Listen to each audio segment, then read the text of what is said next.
नमस्कार, DNP India में आपका स्वागत। मैं हूं आपके साथ राहुल चौधरी और आज हमारे साथ हैं सुनील कुमार शर्मा जी, जो कैबिनेट मंत्री हैं उत्तर प्रदेश सरकार में। आपको बता दें इनके बारे में, राम जन्मभूमि आंदोलन अयोध्या में जो हुआ उसमें सक्रिय भूमिका निभाई। 2007 में पहली बार विधानसभा का चुनाव लड़कर विधानसभा पहुंचे। 2017 में फिर विधानसभा पहुंचे, साहिबाबाद से चुनाव लड़ा और 2022 में तो सारे रिकॉर्ड तोड़ते हुए लगभग 2.25 लाख वोटों से जीत दर्ज करके एक नई भूमिका निभाते हुए फिर से विधानसभा पहुंचे और परिणाम स्वरूप इन्हें कैबिनेट मंत्री बनाया गया। इस चुनाव में बीजेपी ने स्टार प्रचारक इनको बनाया। सर, बहुत स्वागत है आपका। धन्यवाद। तो मंत्री जी, सबसे पहला प्रश्न मेरा आपसे यही है कि चुनाव में अब तो नतीजे आने वाले हैं, एग्जिट पोल्स भी आ गए हैं। एग्जिट पोल्स के अनुसार लगभग 370 से 375 सीटें जो पोल ऑफ पोल्स सबका मिलाकर के आया, वो एनडीए की तरफ जाता हुआ दिख रहा है। तो 400 पार की बात की जा रही थी, प्रधानमंत्री जी ने नारा दिया, ठीक उसके करीब बीजेपी जाती हुई दिख रही है। क्या ये नतीजे में भी तब्दील होगी ये जीत, या फिर इससे भी बड़ी जीत आप मान के चल रहे हैं, या क्या होगा? कुछ एग्जिट पोल तो 401, 402 तक भी दिखा रहे हैं जी। कुछ 375, 370, 380 इस तरह से दिखा रहे हैं। मेरा अनुमान तो ये है कि 415 पहुंचे। नतीजे आने दीजिएगा। पूरे देश में आप किसी राह चलते व्यक्ति से बात कर दीजिएगा, किसी तबके के व्यक्ति से बात कर दीजिएगा और उससे पूछिएगा कि भाई आप देश का प्रधानमंत्री किसे चाहते हैं, तो उसका एक ही जवाब मिलेगा, नरेंद्र मोदी। मोदी जी का कोई विकल्प विपक्ष के पास नहीं है। बस विकल्प नहीं है तो गठबंधन बना करके चल रहे हैं। गठबंधन भी ऐसा है कि दिल्ली में गठबंधन है, पंजाब में नहीं है। गठबंधन है लेकिन बंगाल में अलग अलग लड़ रहे। तो ये कोई राजनीतिक चरित्र नहीं है इन लोगों का। जनता इस चीज़ को अच्छी तरह से समझ रही है। झूठ बोलने वाले, जनता के साथ फरेब करने वाले, परिवारवाद, केवल परिवार की चिंता करने वाले और भ्रष्टाचार में आकंठ डूबे लोग हैं। जनता इस बात को अच्छी तरह से समझ रही है। जनता ने देखा है कि मोदी जी ने देश को कितनी तरक्की दी है। आज हमारी जीडीपी 8.2 है। सोचा था कभी किसी ने? यहाँ लंदन, ब्रिटेन जैसे देश, अर्थव्यवस्था जिनकी बिगड़ती जा रही है, लेकिन हमारी आर्थिक तरक्की हो रही है। हम कूटनीतिक रूप से पूरी दुनिया में हमारा आज वर्चस्व है। देश का गरीब, किसान, मजदूर, हर वर्ग को बिल्कुल सीधा लाभ पहुंचाने का काम मोदी जी ने किया। महिलाओं का सम्मान करने का काम मोदी जी ने किया। पिछड़े हों, दलित हों, सबको उठाने के लिए प्रयास मोदी जी ने किया। देखिए मंत्री जी, ये बात तो बीजेपी लेकर चली शुरुआत से ही कि सबका साथ सबका विकास, लेकिन जैसे जैसे चुनाव पहला चरण हुआ, फिर दूसरा चरण हुआ, उसके बाद में जो ये नए नए मुद्दे निकल कर के आए, जैसे मंगलसूत्र, भैंस, घुसपैठिए, हिंदू मुसलमान की लड़ाई, ये मुद्दे चुनाव दर चुनाव जैसे जैसे हमने देखा, ये मुद्दे इंडी गठबंधन ने निकाले जी, कांग्रेस ने निकाले। हम तो विकास के नाम पर चुनाव लड़ना चाह रहे हैं। विकास के नाम पर चुनाव लड़े, मोदी जी की गारंटी पर चुनाव लड़े, वही हमारा। लेकिन जब कांग्रेस ये कहेगा कि हम सबकी संपत्ति की जांच कराएंगे और उसको बांटेंगे, कि तो किन्हें बांटेंगे भाई? ये मनमोहन सिंह कह चुके हैं कि देश के संसाधनों पर मुसलमानों का हक है। तो ये तय होगा ना कि कांग्रेस हमारी संपत्ति को, हमारे जेवरात को हमसे छीन करके उस तबके को देना चाहते हैं। ये बात तो कांग्रेस ने कही, हमने तो उसका जवाब दिया। हमारा मुद्दा नहीं है ये, मुद्दा कांग्रेस का है कि कांग्रेस हम लोगों का पैसा, हम लोगों के जेवर, हम लोगों का सामान सर्वे करा करके और मुसलमानों को देना चाहती। ये बात हमने कही है, हमारी तरफ से नहीं। कांग्रेस ने राम मंदिर की प्राण प्रतिष्ठा का बहिष्कार किया। हमने तो सबको निमंत्रण दिया था विश्व हिंदू परिषद ने, राम जन्मभूमि न्यास ने जो है सबको इनवाइट किया था। क्यों नहीं गए भाई? तो ये मुद्दा हमारा इसलिए नहीं गए कि हिंदुओं का अपमान करना। मुसलमान नाराज ना हो जाए, मुसलमान को खुश करना, तो ये मुद्दा हमने थोड़ी दे दिया। विरासत टैक्स लगाया जाएगा, ये हमने थोड़ी कहा, कांग्रेस ने कहा। पाकिस्तान से डरो, एटम बम उनके पास है, हम थोड़ी कह रहे हैं, कांग्रेस कह रही है। अगर कांग्रेस के लोग देश को डराएंगे पाकिस्तान के एटम बम से, तो इसका मतलब उनका पाकिस्तान के साथ लगाव है ना, तो हम उसका जवाब नहीं देंगे क्या? देखिए, चुनाव में इस बार काफ़ी मीडिया रिपोर्ट्स इस तरह के सामने आई, ये खबरें भी चली कि जो बीजेपी के अध्यक्ष हैं जेपी नड्डा जी, उन्होंने कहा कि हमारी पार्टी अब इतनी सक्रिय हो चुकी है कि हमें आरएसएस की ज़रूरत नहीं है। तो क्या आपको लगता है कि सही में बीजेपी इतनी मजबूत हो गई है कि वीएचपी और आरएसएस को उनको ज़रूरत मुझे नहीं मालूम कि राष्ट्रीय अध्यक्ष जी ने ऐसा कुछ कहा है। मैं इतना कह सकता हूँ कि आरएसएस का काम चुनाव लड़ना और लड़ाना नहीं है। आरएसएस का काम है राष्ट्र निर्माण का, व्यक्ति निर्माण का, व्यक्ति निर्माण के माध्यम से राष्ट्र निर्माण का। और उस राष्ट्र निर्माण में संघ लगा है, संघ के लाखों करोड़ों कार्यकर्ता लगे हैं, वो काम वो कर रहे हैं। राष्ट्रीय अध्यक्ष जी ने ऐसा कहा, कब कहा, मुझे नहीं जानकारी। देखिए, चुनाव जब ये चला, इस चुनाव से ठीक पहले राष्ट्रीय लोकदल और बीजेपी का गठबंधन हुआ, तो मंत्री जी आप मुझे बताएं, आप तो स्टार प्रचारक रहे बीजेपी की तरफ से, खासकर अगर मैं पश्चिमी उत्तर प्रदेश की बात करूं, तो यहां पर आरएलडी के साथ आने से बीजेपी कितनी मजबूत हुई? दोनों ही मजबूत हुए। बीजेपी भी मजबूत को भी ताकत मिली, आरएलडी की एक भी सीट नहीं थी, इस बार 2 जीत कर आ रही है। हाँ, सर्वे में दिखाया जा रहा है कि दोनों ही सीटें बागपत और बिजनौर राष्ट्रीय लोकदल जीत रही है। हमारी जरूरत उनको थी, उनकी जरूरत हमें थी, और ये हमारा स्वाभाविक गठबंधन है। जो लोकदल का वोट बैंक है माना जाता है, वो भाजपा को लाइक करता है, उसकी चॉइस भाजपा पहली है। वो किन्हीं कारणों से उस परिवार के प्रति, चौधरी चरण सिंह जी का परिवार है, इस कारण से उनके प्रति उनका लगाव, वोट भी देते। लेकिन उस समाज में से भी बहुसंख्यक लोग बीजेपी को वोट देते। ये गठबंधन ऐसा गठबंधन है जैसे दूध में शक्कर मिलाई हो। मैं तो घूमा इस चुनाव में। 2 तरह का गठबंधन होता है, एक होता है बेमेल गठबंधन, जैसे पानी में तेल डाल दो, वो घुलते नहीं है, मिलते नहीं है। आप देख लीजिएगा, ममता बनर्जी और कांग्रेस आमने सामने लड़ रहे, केजरीवाल और कांग्रेस आमने सामने पंजाब में लड़ रहे, तो वो है बेमेल गठबंधन, जैसे तेल और पानी। और बीजेपी और लोकदल का गठबंधन है ऐसा जैसे दूध और शक्कर। मैं तो घूमा इस चुनाव में, खासकर पश्चिमी उत्तर प्रदेश में पूरा चुनाव मैंने कवर किया, तो लोगों में एक उत्साह था इस गठबंधन के प्रति। लोग कह रहे थे कि देखिए, ये गठबंधन जो अब हुआ, ये समय की मांग थी, और कम से कम 10 साल पहले जो अब हुआ वो 10 साल पहले हो जाना चाहिए था, ऐसा लोगों ने कहा। तो मैं वो बात जानना चाहता हूँ कि तालमेल बैठ कहाँ नहीं रहा था, किसकी तरफ से कमी रह जा रही थी? राजनीतिक में बहुत सारी परिस्थितियाँ होती हैं, जब जो काम हो जाए तब अच्छा है। यानी कि देर आए दुरुस्त आए, लेकिन जो कुछ भी हुआ चुनाव से पहले ठीक हुआ। अच्छा। मंत्री जी, एक बात मुझे बताइए, देखिए आपको ये कहा जाता है कि आप योगी आदित्यनाथ जी के बेहद करीबी हैं जी। तो ये मीडिया में जो खबरें चल रही हैं, खासकर जो अरविंद केजरीवाल जी जब जेल से बाहर आए, उन्होंने कहा कि चुनाव के परिणाम आएंगे, उसके बाद में मोदी जी और अमित शाह जी की जोड़ी ये महाराज जी को एक तरफ कर देंगे। तो मतलब ये लड़ाई चल रही है बीजेपी में आपस में, एक जो टीम है वो योगी आदित्यनाथ के साथ में है, एक टीम जो मोदी और शाह के साथ में है।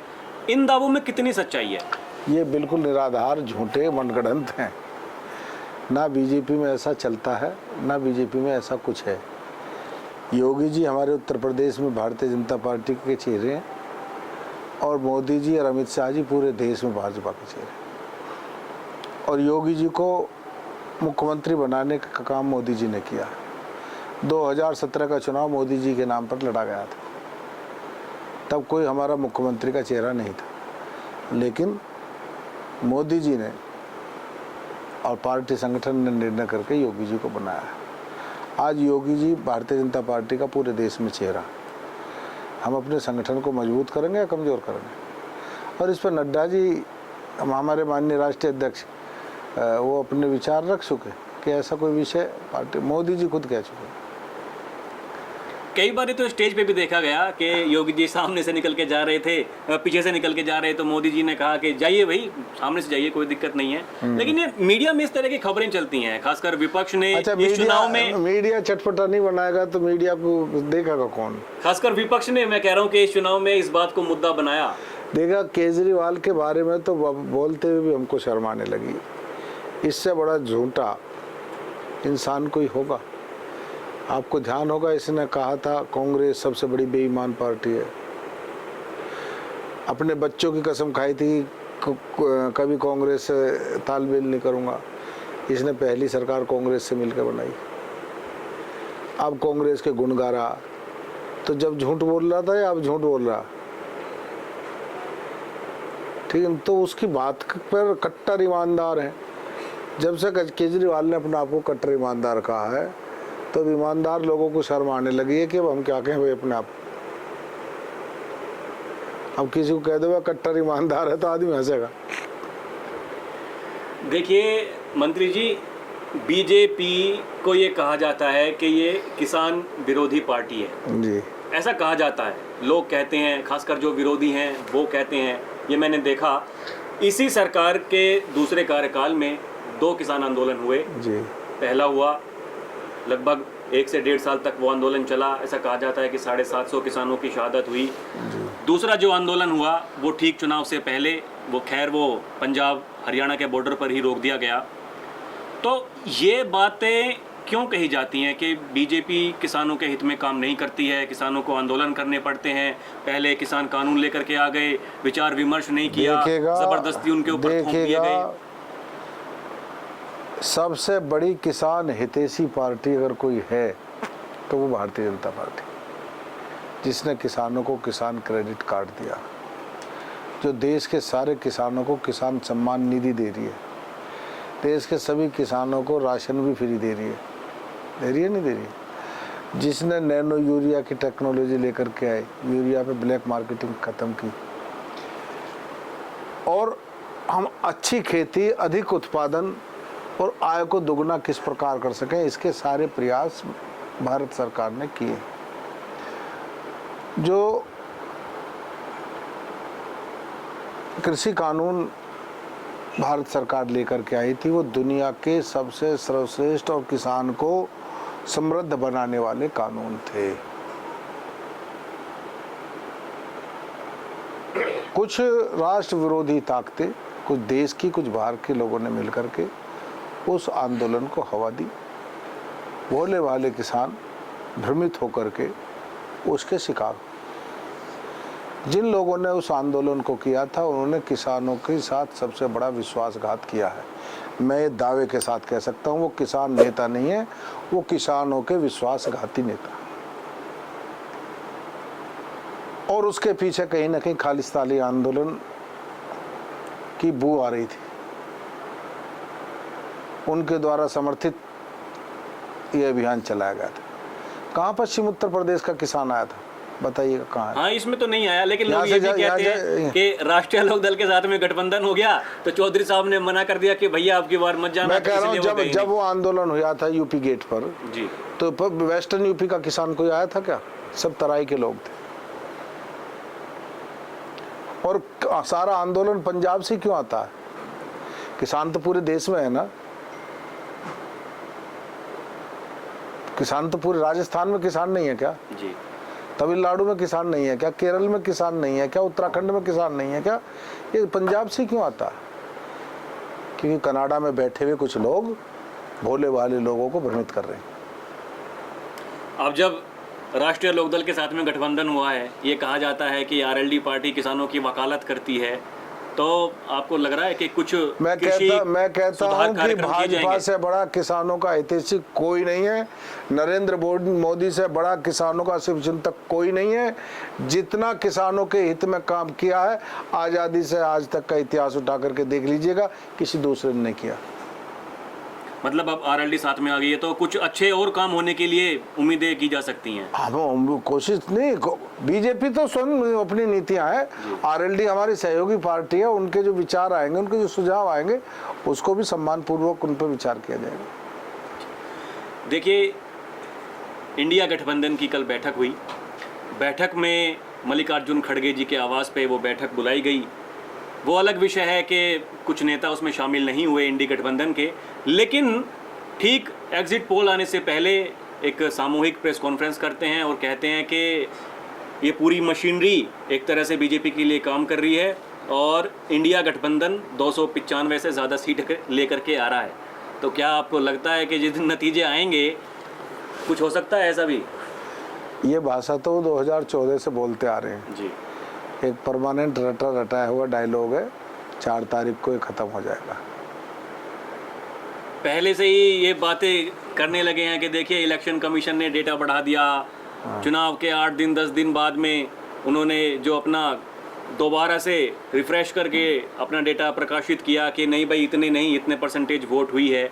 तो वो क्या आपको लगता है कि एक मुद्दा बनाने की कोशिश की जा सकती है? नहीं, ये फिजूल की बातें हैं।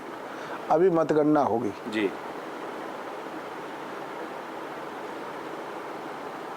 जो हमारे या अन्य दलों के काउंटिंग एजेंट होंगे वो 12 बजे घोषित कर देंगे कि हमें इतनी वोट मिली है जी। लेकिन जब इलेक्शन कमीशन शाम को 4 बजे 5 बजे 6 बजे जा कर के डिक्लेयर करता है कि इतने वोट मिले, उस कोई अगर आधिकारिक रूप से घोषणा की जा रही है तो गणना पूर्ण होने के बाद की जाएगी। पूरे देश के आंकड़े आते हैं, पूरे देश की गणनाएं आती हैं, बैलेट वोट भी होती हैं, उनकी भी गणना होती है। तो उस सबको दे करके इलेक्शन कमीशन आंकड़े प्रस्तुत करता है। जो इंडी गठबंधन के लोग हैं ये जितनी भी संवैधानिक संस्थाएं हैं उन पर आक्रमण कर रहे हैं। ये माननीय न्यायालय पर हमला करते हैं, ये इलेक्शन कमीशन पर हमला करते हैं, ये ईडी पर हमला करते हैं। जो संवैधानिक संस्थाएं हैं उनमें इनकी आस्था नहीं है। ये सब गैर लोकतांत्रिक लोग हैं, तानाशाह लोग हैं, जिन लोगों ने आपातकाल लगाया, जिन लोगों ने घोटालों की श्रृंखला चलाई, वो इस प्रकार की भाषा बोलते हैं। तो आप तो कह ही चुके हैं पहले ही कि 400 से ऊपर सीटें आ रही हैं। आपने अंदाज़ा बताया 415 के आसपास +-10 एनडीए की। तो आपको लगता नहीं कि इंडिया गठबंधन वाले उस दिन शक करेंगे कि भैया ईवीएम में कुछ ना कुछ इन्होंने, वो पहले से ही कह रहे हैं कि पहले दिन से 400 पार का नारा लगा रहे हैं, कुछ ना कुछ ईवीएम में गड़बड़ी है। वो तो कहेंगे, वो क्या बोल रहे हैं, उन्हें पता है ना। लगभग 22 कल्पित प्रधानमंत्री जो अपने आप को प्रधानमंत्री का दावेदार मान रहे, तो उनकी दावेदारी खत्म हो जाएगी। नरेंद्र मोदी जी शपथ लेंगे, देश को फिर आगे बढ़ाएंगे। चलिए सर, बहुत बहुत धन्यवाद हमसे बात करने के लिए। तो देखा आपने, मंत्री जी सुनील कुमार शर्मा जी हमारे साथ में आज मौजूद थे, बड़ी बेबाकी से सारे सवालों के जवाब दिए। अब नतीजों का हर किसी को इंतज़ार है, हमें भी, मंत्री जी को भी और आपको भी उसका इंतज़ार ही होगा। अब ये देखना दिलचस्प होगा कि जिस दिन नतीजे आएंगे तो क्या बीजेपी और एनडीए 400 पार कर पाता है या फिर 400 से कम रह जाता है। क्या फिर से ईवीएम पर जो सवाल है वो उठाए जाएंगे, ये देखना दिलचस्प होगा। अभी के लिए इतना ही। आप देखते रहें डीएनपी इंडिया। कैमरा पर्सन पीरा के साथ मैं राहुल चौधरी। नमस्कार।